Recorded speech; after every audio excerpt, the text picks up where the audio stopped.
읽겠습니다. 오늘 시편 말씀을 읽으면서 저는 한 주간 내내 영적인 흥분을 느꼈습니다. 시편처럼 좋은 말씀이 없어요. 다른 성경은 보면 하라 하지 말라 막 딱딱하고 그런데 시편은요 삶의 간증이거든요. 그래서 이 편 읽는데도 참 흥분이 됐어요. 하늘이 열리고 하나님이 보이고 내가 보는 세상이 다가 아니구나, 그런 은혜를 많이 받았습니다. 여러분들도 공부하고 힘들 때에 시편을 많이 읽으세요.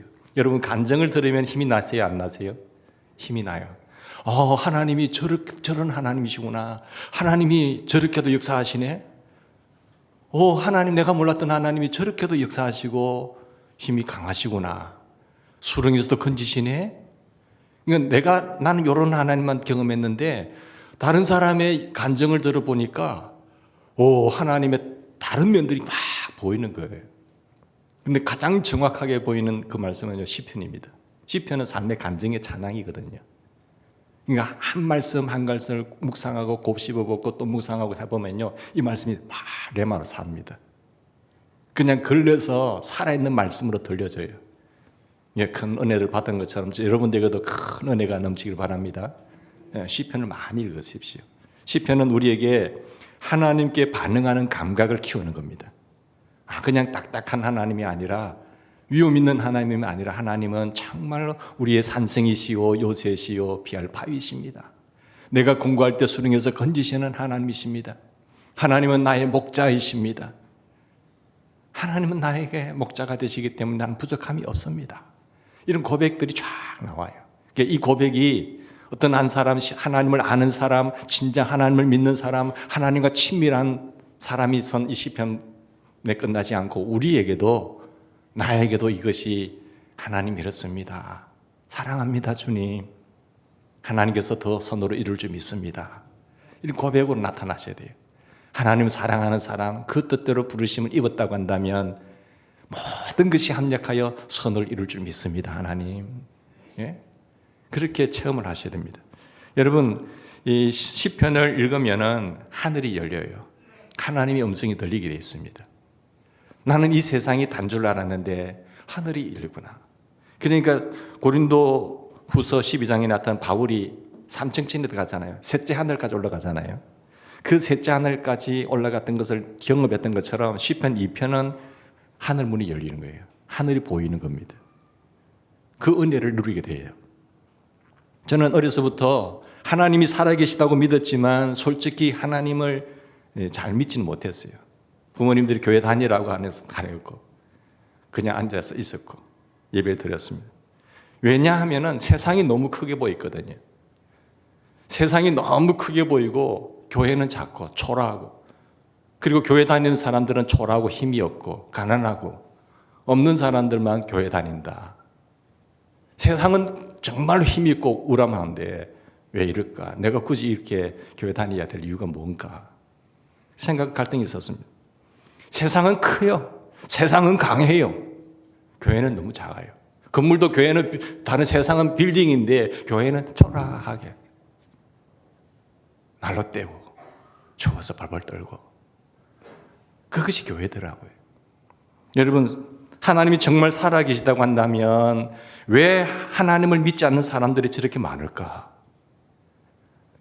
하나님 믿지 않는 사람, 불신자도 너무 많고, 또 그 사람들이 또 힘을 가지고 있고, 그들이 세상을 좌지우지하는 것일까? 하나님 살아계시다면 왜 그럴까? 이런 고민을 많이 했기 때문에 내가 왜 교회 가느냐 하는 거지. 하나님 살아계시 믿는데 그 믿는 사람들은 왜 이러느냐는 거지. 하나님 복의 하나님이라고 하면서 왜 교인들은 왜 복을 못 받을까? 그런 갈등들이 많이 있었습니다. 사랑하는 여러분, 시편 2편에 보면 그 문제에 대해서 말씀하세요. 그게 답을 하고 있어요. 답을 하면서 하는 문이 열리는 거지.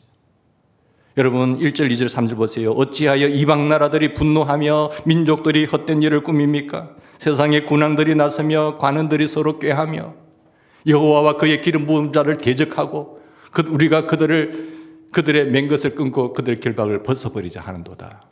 세상의 힘이요, 완전히 우리를 짓밟아 버리잖아요. 여기 보시면 하나님을 부인하고 조롱합니다. 예수 믿는 사람들을 핍박합니다. 조롱합니다. 비웃습니다. 그런 사람들이요, 이 세상에서 너무 많아요. 근데 100명도 아니고 1000명도 아니고 10,000명도 아니고 민족들이 하나님을 조롱하는 거예요. 하나님을 대적하잖아요. 게다가 한결같이 그 사람들은 유력한 자들입니다. 힘있는 사람들이 아닙니다. 영향력 있는 사람들이에요. 정치, 경제, 사회, 문화를 장악하고 있습니다. 세상의 군왕들이에요. 그리고 세상의 군왕들이 관원들입니다. 하나님을 거부하는 이들이 세상의 권력을 장악하고 있습니다. 하나님이 살아계시다고 한다면 왜 이럴까? 왜 교회는 가난하고 힘없고 초라할까? 하나님이 살아계시다고 한다면 우리는 왜 이렇게 비참할까? 젊은이들하고 하면 생각을 하게 돼 있잖아요. 세상의 군대의 대부분을 지휘하고 과학 발전에 모든 것을 이끌고 학교 제도를 운영하고 교장, 교감 거기가 대부분 불신자들이죠. 학생들 그걸 이끌어가고 있죠. 정부를 이끌어가고 재계를 운영하고 재계를 다스리는 사람들이 세상이라는 거죠. 그런 반면 하나님 믿는 사람들은 어떻습니까? 너무 초라해요. 제가 어릴 때 볼 때는 초라하고 힘없고 가난하고 얼마나 나약합니까? 그리고 한다는 게 뭡니까? 기도밖에 없잖아요. 그리고 한다는 게 순전하게 하나님의 말씀만 묵상하고 지내는 거예요. 현실로 보이는 게 이런데 어떻게 해요? 그러니까 갈등이 생기는 거지. 모든 정치, 경제를 둘러봐도 세상 사람들은 너무 많아요. 불신자들은. 힘이 없고 가난하고 비참하면 모르겠는데 다 영향력을 끼치는 자리에는 그들이 앉아있단 말이지. 이렇게 해서 언제 세상을 변화시키는가? 언제 주님의 나라가 이 땅에 임하는가? 이렇게 해가지고 어떻게 언제입니까? 2000년이 지났는데도 왜 이럴까? 초대교회가 이렇게 핍박을 받은 이유가 뭐지요? 초대교회가 핍박을 받은 이유는 로마의 정권 시대에 있어서 가이사가 왕인데 예수님을 주님이라고 하고 예수님을 왕이라고 하니까 그 사람들을 잡아 죽이는 거예요. 난 나라에 왕이 둘이 있을 수가 없잖아요. 뭐 예수가 왕이라고? 그 태어난 갈릴리 사람이? 그러니까 정부에서는 그를 다 죽이라는 거죠. 그러니까 사자에게 뜯겨 죽고 감옥에 갇혀 죽고 목 잘려 죽고 핍박을 당하는 거죠. 하도 그렇게 피해가지고 카타콤이라고 숨고 들어가지 않습니까? 지하 동굴에 들어가지 않습니까? 예수님을 왕이라고 주로 고백하는 것이 못마땅하다는 거죠. 오늘날도 마찬가지입니다. 예수님을 왕이라고 고백하고 주님이라고 고백하면요 왕따 당해요. 옛날 저희들 때만 해도요 그 종교란에 보면 생활기록부에 기독교가 적혀 있습니다. 그래서 선생님들이 예수 믿는 이 손 들어보세요 하면 손 많이 들었어요. 그 지금은요 대학 들어가서도 꼭 학생들에게 예수 믿는 사람 교회 다니는 손 들어보세요 하면 손 못 듭니다. 들려하다가 아무도 없거든. 손 내려버려요. 하나님의 백성들의 부모님의 자녀들도 교회 안 다니고 나 예수 믿어요. 그게 안 되는 거예요. 왜냐하면 세상의 힘이 너무 강하기 때문에 다 조롱하기 때문에 2000년이 지나도 그렇다는 거죠. 세상은 믿지도 않고 예수님이 왕이심을 조롱하잖아요. 그리고 따돌리고 조롱하면서 공격하고 전도하면 예. 뭐 휴지라도 나눠주면 예. 그냥 인사치레로 예. 그러니까 똑똑한 젊은이들, 야망 있는 젊은이들 보니까 비교하니까 안 되잖아요. 정말 주님을 못 만난 상태에서 그냥 그 모습으로 비교하니까 젊고 야망 있는 사람들은 교회 안 옵니다. 요즘 또 얼마나 비참하게 되는 건 30, 40대가 교회를 떠나요. 30, 40대가 와야 아이들이 있을 거 아닙니까? 유치부가 살고 아동부가 살잖아요. 젊은이가 빠지니까 그냥 교회 학교는 거의 60%, 70%가 교회 학교가 없습니다. 저희 교회만 보더라도 우리 자녀들이 떠나요. 현실입니다. 현실을 직시하셔야 돼요. 자, 이런 갈등과 이런 나약함 속에 있는 우리 마음속에 하나님은 말씀하세요. 시편 2편에 보시면 우리의 눈을 새롭게 열어주세요. 4절 말씀 보세요. 앞에 것만 보면 정말 낙담하고 비참하고 현실을 봐도 그런데 4절 말씀에 주님 뭐라고 하세요? 하늘에 계신 이가 이것을 비웃는다고 했어요. 주께서 그들을 비웃으시리라. 하늘이 열리고 하늘이 있고 보이는 세상이 다가 아니고요. 보이지 않는 세상, 영원한 세상. 우리가 아무리 과학이 발달됐다고 하지만 이제 달을 갔다 오고 가까운 이제 우주 세계를 갔다 오잖아요. 근데 하나님이 지으신 우주의 하늘문이 열면요, 수금지와 그 명왕성까지, 목토 천해명까지, 저 명왕성까지는 빛의 속도로 수십억 년 가야 명왕성에 갈 수 있습니다. 그게 한 은하계 안인데, 이런 은하계가 수천 개의 우주의 편만에 있잖아요. 하늘을 알면, 하나님을 알면 절대로 위축되지 않습니다. 그걸 보여주는 거예요.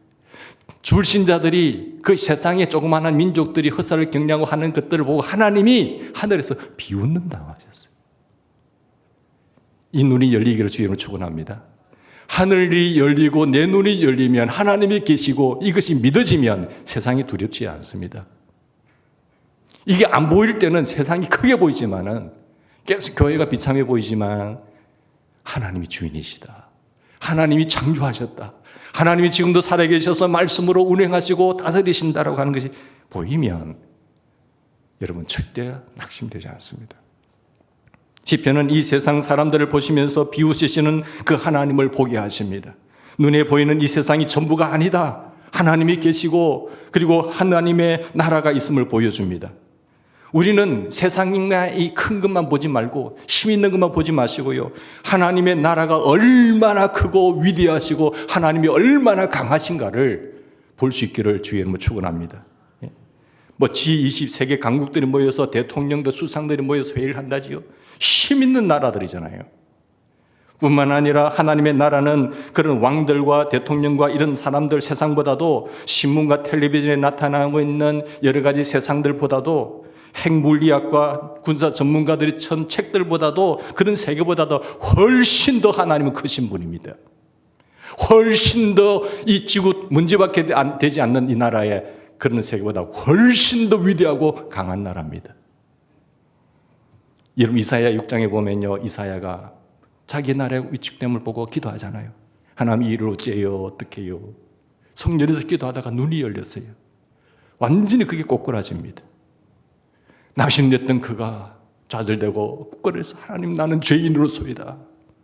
하나님, 이 일을 어떻게 하죠? 누가 하죠? 주님, 제가 여기 있습니다. 저를 보내소서. 그렇게 하잖아요.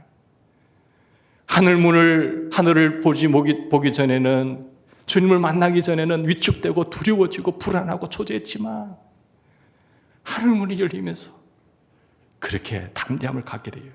고린도서 12장 4절에 보면 사도 바울 보세요. 성령에 의해서 셋째 하늘 올라갑니다. 셋째 하늘을 보게 돼요. 하늘의 세계를 보게 되었어요. 그 이후로요, 자기가 자랑하던, 세상에서 자랑하던 그 지위, 학문, 모든 것 다 배설물로 나는 여기 있노라. 나는 주님을 알았고요, 주님을 발견했고요, 하늘 세계를 만났어요. 이 세계가 열리는 사람은요, 세상의 수준에서 뛰어넘습니다. 그것 가지고 위축되거나 두려워하거나 불안해하지 않아요. 나는 그것을 너희들이 자랑하는 것 다 배설물로 여기겠다. 분명한 것은 뭡니까?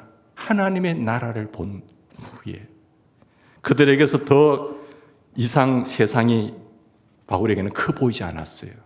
세상이 두렵지가 않았어요. 하나님이 말씀하신 것이, 야, 너 두려워하지 마. 놀랄 일이지만 놀라지 마.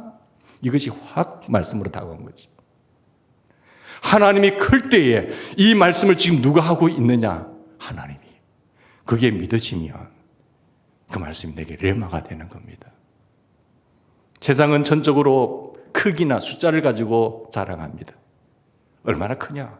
얼마나 숫자가 많으냐? 그렇게 경쟁하는 곳이죠. 힘과 돈과 숫자만이 진리라고 믿는 것이 세상이에요. 이러한 세상에서 우리가 믿음을 지키려고 한다면 시편 기자처럼 우리의 눈이 열려야 됩니다. 세상만 보는 자가 아니라 하나님의 나라를 보는 영안이 열려야 숫자와 경쟁 사회 속에서 크기만을 자랑하고 힘과 돈을 자랑하는 이 세계에서 위축되지 않아요. 그걸 뛰어넘고 장악할 수가 있습니다. 하나님의 나라를 보는 눈, 하나님이 보이는데, 하나님의 나라가 믿어지는데 그 사람에게 죄 지으라면 죄 짓겠어요? 죄 지으라고 하더라도 죄 못 지어요. 그런 사람에게는 두려움이 음습할 수가 없습니다. 하나님이 안 계시고 하나님이 안 믿어지니까 세상과 같이 살아가는 거예요. 여러분 히브리 12장 1절에 보시면 이러므로 우리에게 구름같이 둘러싼 허다한 정인들이 많다고 했어요. 이미 우리 믿음의 선배들, 핍박과 고난 속에서 죽어서 순교한 그들의 사람들이 하늘에서는 허다한 구름같이 많은 정인들이 있으니 모든 무거운 것과 얽매이기 쉬운 죄를 벗어버리고 인내로서 우리 앞에 당한 경주를 잘 하라. 죄를 벗어버리고 인내하면서 참으면서 나아가라. 왜? 믿음의 허다한 구름같이 허다한 정인들이 하나님의 사람들이 우리를 응원하고 있으니까. 이 세계가 열리면요 절대 죄 못 짓습니다. 죄를 어떻게 지어? 죄를 하나님이 안 보이고 하나님이 안 믿어지니까 불신되니까 마음대로 사는 거죠. 우리 믿음의 허다한 증인들을 볼 수 있기를 바랍니다. 우리 신앙의 믿음의 선배들 보십시오. 믿음의 신앙의 동지들 한번 보세요. 얼마나 진실하게 가는지. 그런 사람들 많습니다, 여러분. 세상이 절대 다가 아니라고 하니까요. 세상이 그렇게 간다고 하더라도 하나님 우리를 세우신 것은 빛과 소금이잖아요. 죽은 영혼들은, 죽은 시체들은 그냥 세상의 조류에 허다한 조류에 떠내려가요. 그러나 피렘이라도 생명이 있으면 세상을 거슬러 갑니다. 하나님은 그걸 원하시는 거죠. 교회를 세우신 목적은, 우리를 택하신 이유는 그거예요. 같이 흘러가면서 돈만, 숫자를 자랑하는, 크기를 자랑하는, 거기에서 돈만 벌으라고 하는 거예요? 아니지 않습니까? 그건 세상의 기준이고 하나님은 그거 아닙니다. 그런데 참 이상한 일은요, 숫자를 과시하고 힘을 자랑하는 세상에 대항해서 하나님의 영광을 드러내려면 하나님은 참 스핑크스보다 더 큰 신상을 만들면 좋겠는데, 그런 것보다 훨씬 더 큰 신상을 만들어서 교회가 한 100개 연합해, 1000개 연합해서 위대한 성전 아름답게 크게 지어놓으면 얼마나 좋겠어요. 우리 앙코르와트 가보니까 그 신전 보셨잖아요. 그런 것보다 훨씬 더 크게 성전을 우람하게 잘 지어놓으면 좋겠는데, 그러면 세상 사람들이 와, 기독교 대단하네요. 와, 참 대단한 하나님 대단하네. 이렇게 듣고 좀 눈이라도 보고 구경이라도 안 오겠습니까? 그런데 왜 하나님 그런 방법을 안 쓰시죠? 우상 만들지 말라는 거죠. 하나님께서는 우리 가운데 늘 볼 수 있는 평범한 사람을 세우시고, 그게 하나님의 전략이에요. 힘없고 연약한 나 같은 것, 가난한 자를 들어서 부한 자를, 없는 자를 들어서 있는 자를 부끄럽게 하시고, 하나님이 하셨다는, 하나님이 살아계시다는 것을 보여주기 위해서 하나님의 평범한 사람을 세우셨어요.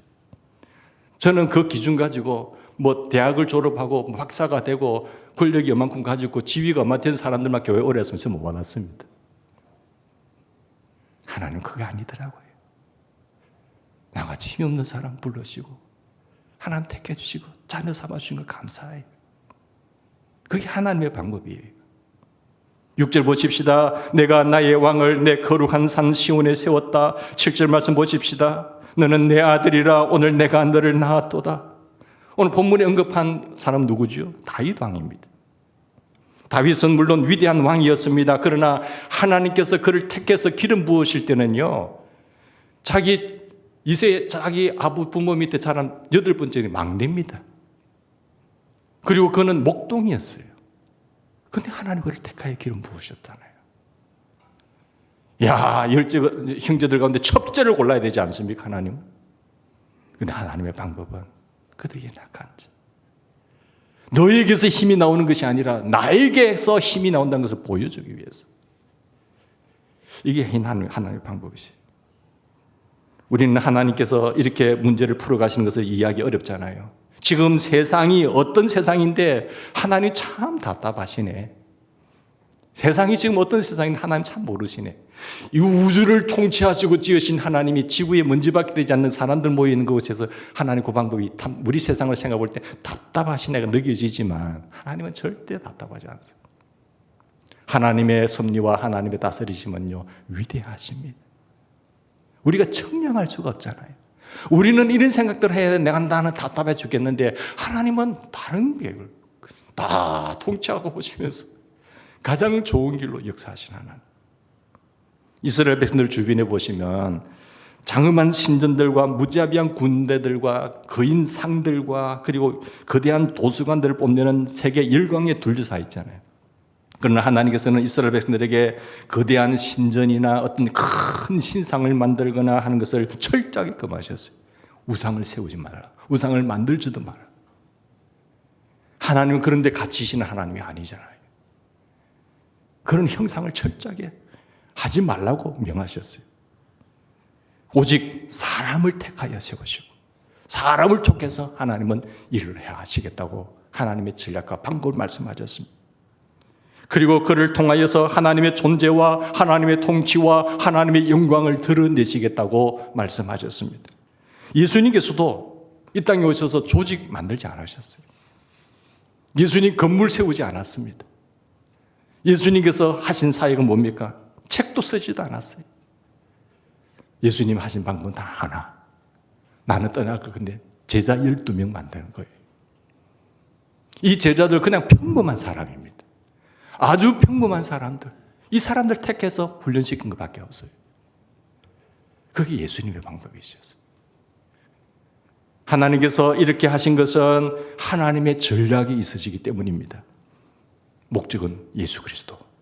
하나님께서는 때가 되어서 하나님의 아들이신 예수 그리스도를 통해서 세상을 구원할 것이고 세상을 심판할 것이다라고 하는 기준을 딱 세우시고 우리의 인간의 죄의 죽음을 해방시키기 위해서 길을 다 만들으셨어요.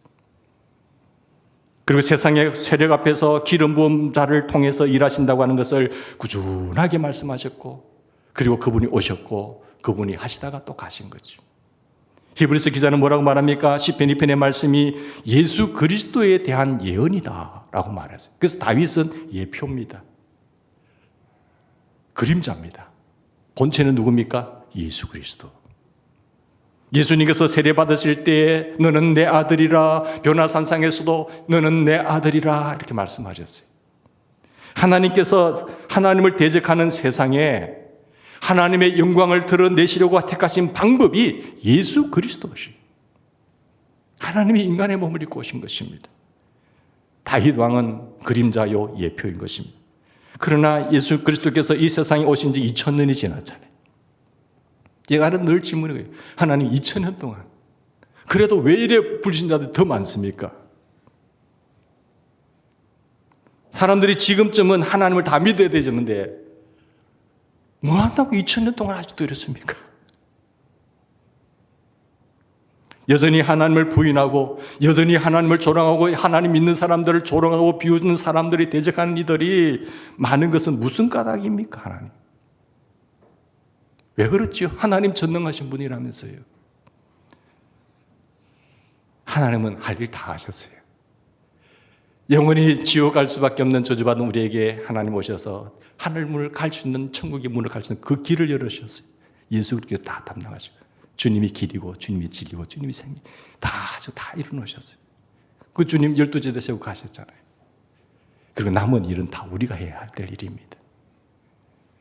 우리에게 사명, 축복, 상을 주기 위해서 우리에게 다 이제 맡기신 거죠. 그러나 결국 우리는 홀로가 아니잖아요. 내가 가면 보혜사가 되어서 하나님이 영으로 우리 안에 임재하셔서 주님의 사람을 통해서 하나님이 일을 하실 줄 믿습니다. 하나님이 일을 하시는 거예요. 주님을 나의 구주로 영접한 사람, 성령이 주님이 내 안에 주인 되셔 임하시는 그 사람을 통해서 일하시는데 그런 사람이 너무 적다는 거예요. 2000년이 지나도 아직도 이 모양인 거예요. 그런데 하나님의 기간은 또 2000년을 줄지는 몰라요. 저는 그것이 아니라고 생각합니다. 성경의 예언을 본다고 한다면 나타난 징조를 보면 얼마 남지 않았어요. 저는 시편 2편을 묵상하면서 12절 말씀이 결론으로 알았어요. 그의 아들에게 입 맞춰라. 그의 아들에게 입 맞춰라. 하나님은 믿는 성도들을 통해서 세우시고 일을 하시는데 우리가 그의 아들에게 입 맞추라는 거죠. 이 말씀에 사로잡히기를 바랍니다. 한 주간 내내 이 말씀이 제 머리에 갱뱅합니다. 근데 입 맞추라는 것이 우리적인 문화로 볼 때는 좀 낯설지 않아요? 왜 이런 좀 예민한 단어를 썼습니까? 입 맞추라. 우리에게는 익숙하지 않는 풍습이잖아요. 입 맞춤은 사랑하는 사람들끼리 하는 거예요. 그리고 부모와 자녀 간에 할 수 있는 거잖아요. 입맞춤이 뭘까? 입맞춤이 뭘까? 너와 나의 입맞춤. 하나님을 믿되, 이게 보면은 분만 깨는 예수님을 믿되 비인격적인 신으로 믿지 말라는 거예요. 세상에 여러 신들이, 여러 종교들이 있는 것처럼 우상을, 형상을 만들어 거기에 어떤 비나이다 하는 것처럼 그런 어떤 신전이나 신상을 만들어 놓고 비인격적으로 믿지 말라. 너와 나는 하나다. 그게 성찬의 핵심이잖아요. 내가 너 안에 가고 너희가 내 안에 말이 그가 하면 너와 나는 하나야. 내 살을 먹고 내 피를 마시는 너와 나는 하나야. 그런 인격적인 관계를 이야기하는 겁니다. 종교인으로 교회 다니는 것이 아니라 오늘 주님 아버지 만나러 보는 거예요. 이런 어떤 주님을 실제로 만나고 실제로 사랑하고 친밀한 관계를 맺으라는 거예요. 입맞춤이라는 뜻은요, 비인격적인 신으로 하나님을 섬기지 말고 인격적인 하나님을 만나라는 거지. 주님이 내게 계신 것처럼. 주님 오늘 어디 갈까요? 기분 좋으세요? 주님 정말 멋있네요. 주님 어떻게 이렇게 멋지게 자연을 창조하셨어요? 늘 대화하시라는 거예요. 이런 성도들을 통해서 세상에 하나님이 증거가 되는 겁니다. 이런 사람이 너무 적다는 거예요. 무신론자들은 두 종류가 있습니다. 자, 무신론자는 어떤 사람 무신론자라고 하죠? 공개적으로 하나님을 무시하고 부정하는 사람이 무신론자죠. 하나님 없어. 하나님 안 계셔. 무시하고 하나님을 부정하는 사람들이 무신론자잖아요. 또 한 종류의 무신론자가 있어요. 어떤 사람이죠? 말로는 믿는다고 해요. 하나님의 존재를 말로는 믿는다고 하지만은 삶으로는 전혀 하나님을 믿는 증거가 하나도 없어요. 그걸 무신론자라고 하는 거예요. 거짓말쟁이에요. 하나님을 믿는 증거가 하나도 안 나타나요. 그는 신앙인의 불신앙이라는 거예요. 자기는 믿는다고 하지만 그것이 거짓말로 삶의 증거가 없는 사람들을 무신론자라거든요. 디도서 1장 16절에 보면 그들이 하나님을 시인하나 행위로는 부인하는 자니 가증한 자요, 복종치 아니하는 자요, 모든 선한 일을 버리는 자라고 말하고 있습니다. 안타깝게도 많은 그리스도인들이 바른 믿음으로 살지 못해요. 기가 찰노릇이. 많은 사람들이 있지만 그 불의의 중심에 그리스도인들이 있는 거예요. 죄악의 중심에 그리스도인들이 많다는 거예요. 상식적으로 세상도 그렇게 안 하는데 그게 중심에 기독교인들이 있다니까요. 근데 그게 또 복이라고 말해요. 숫자와 힘을 자랑하니까 그게 돈을 많이 벌려고 하는 거예요. 그러나 하나님 그거 인정하지 않으세요. 세상에서는 좀 부자라는 소리를 들을지 모르지만, 부정으로 그것에 들어갔다고 해서 인정을 받을지 모르지만 너는 아니야 하는 거예요. 그래서 우리를 왜 택하셨지요? 하나님만 의지하라고, 빛과 소금으로 살으라고. 힘들고 고난스럽다고 하더라도 그 길이 바른 길이고 그 길 내가 너를 택한 이유야. 계시록 3장 1절에 보면요, 내가 네 행위를 안다고 했습니다. 사대 교회가 하신 말씀이죠. 네가 살았다고 한 이름은 가렸지만 너는 죽은 자야. 영적 시체야 너는. 끔찍한 말씀을 하고 있잖아요. 이름은 목사예요. 넌 가짜야. 지금은 뭐 회장이에요. 지금은 총회장이에요. 너 가짜야. 너 사기꾼이야. 넌 사꾼이야 라고 하나님 징계하죠. 책망하시잖아요. 사람들은, 세상은 그걸 추정할 수 있어요. 그러나 하나님의 말씀의 기준에 보면 너는 아니다라는 거지.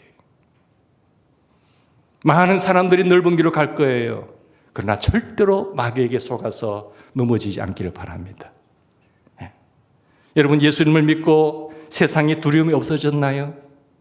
내가 예수를 믿음에도 불구하고 세상이 두렵다고 한다면 하나님을 못 본 사람입니다. 내 등 뒤에서 함께 하시고 내 안에 임재하셔서 나를 이끌어 가시는 그 하나님이 안 보이는 거예요. 세상 염려가 다 없어졌습니까? 우리의 믿음의 표정에서 알 수 있잖아요. 여러분 옆 사람 얼굴 한번 보세요. 집사님, 세상 염진 것이 없어? 당신 삶은 형편 어려운 것 같은데 얼굴이 그렇게 평안해. 어디 뭐 믿는 구석이 있구만. 돈 10억, 100억만 제 손에 있어도요, 별 걱정 안 해요. 돈의 힘이 크더라고요. 근데 그 돈의 힘보다 하나님의 힘이 더 약해요. 그런가요? 우리 옆에 집사님 얼굴 한번 보세요. 집사님 어떻게 얼굴이 그렇게 좋아? 어디 믿는 구석이 있는가 보네. 우리 예수 믿는 사람들 보면요, 그 평안하잖아요. 불신자들은요, 돈이 많아 있어도 얼굴이 시커매가지고 얼굴이 완전히 막 마귀 얼굴이잖아요. 화장 예쁘게 한다고 예쁘게 보이나요? 아니에요. 잠시 커버했을 뿐이니. 근데 예수님이 계신 분, 예수 믿는 사람들 보면요, 그것도 평안해요. 그죠? 그 은혜가 우리에게 임한 거죠. 그래서 예수님과 입맞추는 관계가 있는 성도여야 세상을 이기는 자가 됩니다. 하나님이 안에 계시고는, 하나님이 안 계시고는 어떻게 저런 정직한 삶을 사느냐? 이해가 안 되는 거예요. 하나님이 안 계시고는 저렇게 삶을 절대 살 수 없어요.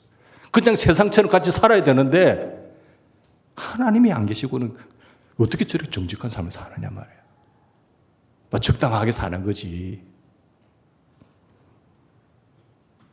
예수님께 입맞추라는 것은 어떻게 하라는 것이죠, 여러분? 영적 예배를 드리라는 겁니다. 영적인 예배. 11절 말씀 보십시다. 여호와를 경외함으로 섬기고 떨며 즐거워할지어다. 그렇습니다. 우리의 예배가 단순히 설교를 듣는 집회가 되면 안 되거든요. 예배는 하나님을 바라보는 겁니다. 예수님께 입맞추는 시간이 되어야 됩니다. 인격적인 하나님, 한 주간도 나와 함께 하신 하나님, 감사합니다, 찬양합니다 라고 나온 거잖아요. 설교는요, 그냥 유튜브 들으시면 돼요. 하나님, 아버지 집에 와서 아버지 감사해요. 아버지 찬양해요. 이거 하러 나온 건 거예요. 우리가 예배 때마다 진정 하나님을 경외하고 예배 때마다 하나님을 찬양하고 하나님 기뻐하면 세상을 보는 눈이 달라집니다. 세상이 두렵던 하나님, 세상이 크게 보이던 그 눈이요, 세상이 조그만하게 보여요. 하나님이 크게 보여요. 점점. 문제가 하나님이 안 보일 때는요, 문제가 산더미 같이 크게 보여요. 어떻게 하지, 어떻게. 근데 하나님이 크게 보이면요, 문제는 조그만하게 보여요. 그 훈련이 예배입니다, 예배. 날마다 예수님께 입맞추는 예배가 살아있을 때에 세상은 그 크던 세상이 작아지고요, 하나님이 크게 보여요. 하늘이 열리는 거예요. 하늘 세계가 있다는 것이 보여요. 잠깐입니다, 세상은. 그러나 보이지 않는 세계는 영원하리라. 오늘 10절 말씀 보세요. 그래서 군왕들아, 너희는 지혜를 얻으라는 거예요. 세상에 자랑하는 그 군왕들, 힘 있는 사람들, 너 오히려 지혜를 얻으라. 세상의 재판관들아, 너희는 교훈을 받을지어다. 어리석다는 거잖아요. 예수님께서 입맞추는 것과 같은 예배는 어떤 예배입니까?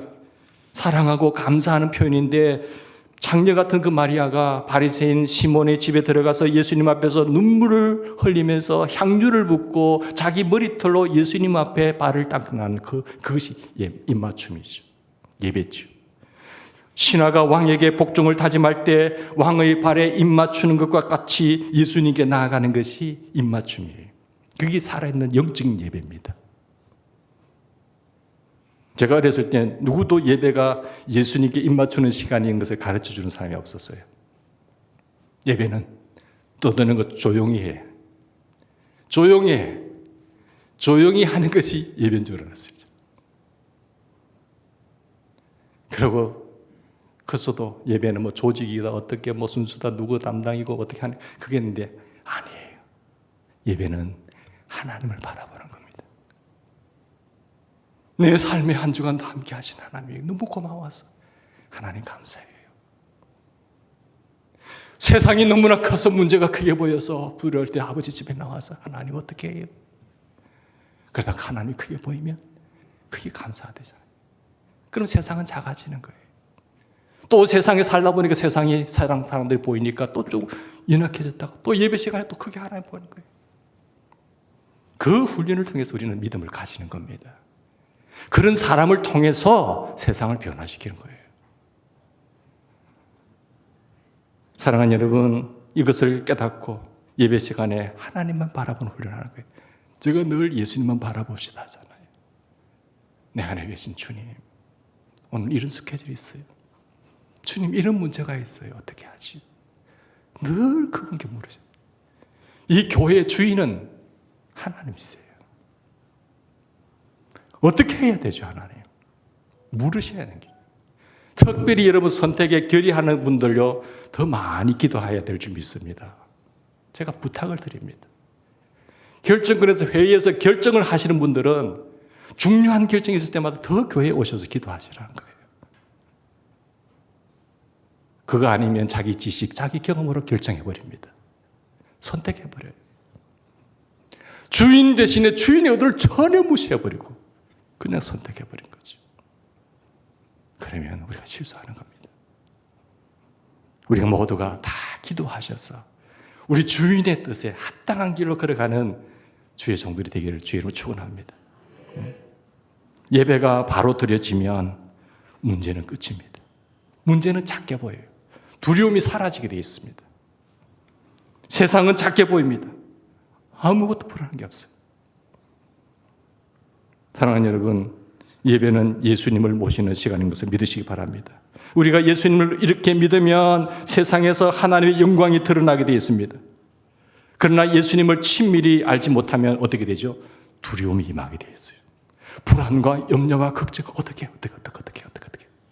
그게 찾아오게 되어 있습니다. 세상 사람들은 믿지 않지만 하나님 아버지께서는 엄청난 일을 준비하고 계시는데요. 그것은 하나님의 나라가 이 땅에서도 이루어지기를, 하나님의 사람들을 통해서 이루어지기를 원하세요.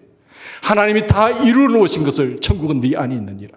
이런 하나님과 입맞춤이 있는 사람들을 통해서 하나님의 통치가, 주권과 다스림이 이루어지기를 원하는데 2000년이 지나도 아직도 이렇다는 것이에요. 8절 말씀 보십시다. 너는 내게 구하라. 내가 이방 나라를 네 유업으로 줄 것이고 네 소유가 땅끝까지 이르리라 하잖아요. 이 일은 예수 그리스도의 초림과 재림 사이에 말씀하고 있는 것입니다. 우리가 진실로 바르게 믿으면 이방 나라들을 우리의 유업으로 준다고 했어요. 우리의 소유가 땅끝까지 이르는 힘 있는 사람으로 장악하게 되어 있는데 우리가 불안하니까 세상이 지금 장악하고 있는 거예요. 그리고 자꾸 예수 믿는 사람들은 세상을 따라가고 있는 거죠. 하나님을 대적하는 자들이 아무리 부인하고 무시하고 조롱하여도 하나님의 나라는 장엄하게 이 땅에 임할 것이고 이미 시작이 되었다. 그것이 예수님의 초림부터 재림까지. 구원받지 못한 자에게 마지막 뭐가 있습니까? 구원받지 못한 사람들은 마지막 심판날입니다. 그것이 무슨 공포의 날이 될 것이에요. 9절 말씀 보십시다. 네가 철장으로 그들을 깨뜨리며 질그릇같이 부숴버리겠다. 12절 보십시다. 그렇지 아니하면, 입맞추지 아니하면, 입맞추지 아니한 사람 어떻게 된다고 했어요? 진노하심으로 너희가 길에서 망하리로라. 그의 진노가 급하심이라.